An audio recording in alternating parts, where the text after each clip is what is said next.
Hi everyone, thanks for taking the time to look at my video. My name is Stacy and I want to talk to you a bit about disability and healthcare. Now, I've had a lot of experience with the healthcare system since I was a child and I want to share some insight with you all. I'm going to start by asking you, what do you think about when you think about disability and healthcare? Hospitals or something medically related, right? A wild guess. Maybe a wheelchair or some sort of other medical device.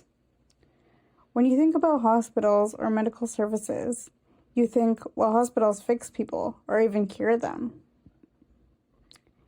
And medical devices, well, they exist to rehabilitate or to make better, right?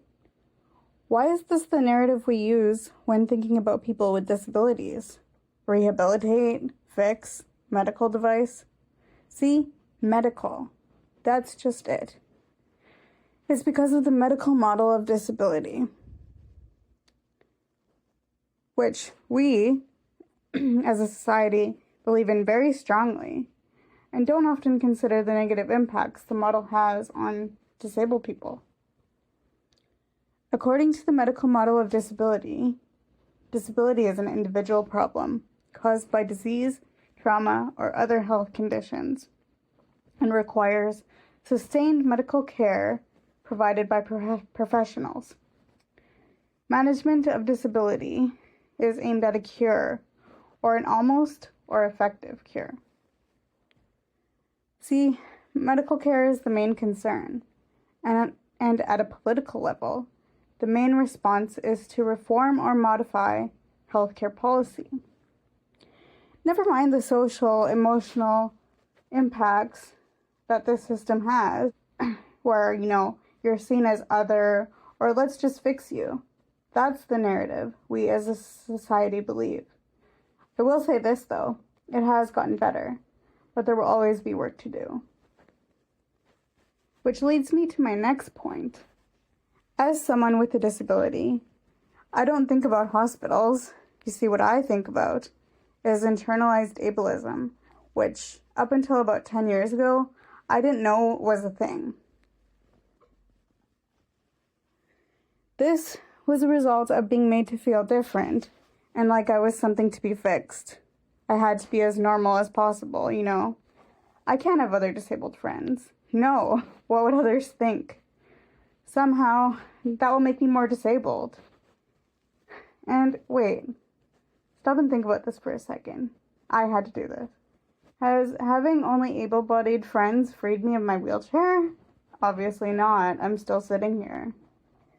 So, in an article called "The Implications of Internalized Ableism for the Health and Well-Being of Disabled Young People," it is argued that the internalization of ableism consists of a two-pronged strategy: distancing disabled people from each other and the emulation of disabled people of ableist norms. You see, this really resonates with me because I did that for years. I distanced myself, I tried to be normal, and was I happy? No. You see, the medical system is set up in such a way that it perpetuates poor mental health for people with disabilities. So, why don't we talk more about the social model of disability that sheds light on the fact that it is not the problem of the person with a disability, but there is a problem with the way society views disabled people. The social model emphasizes that society disables individuals and that impairment is a social construct. Why can't accessibility just be the standard? Why is accessibility always a fight? You see, everyone ages and abilities change across one's lifetime. As a person living with cerebral palsy, I'm going to say this. It's time we start to really think about these things so that we can foster true, authentic inclusion so that the next generation of disabled people struggle with internalized ableism a little less.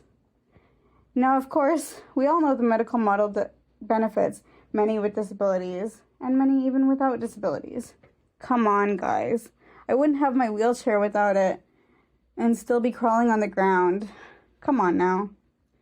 What I'm saying is that society's perceptions are damaging, and this is the result of the medical model of disability.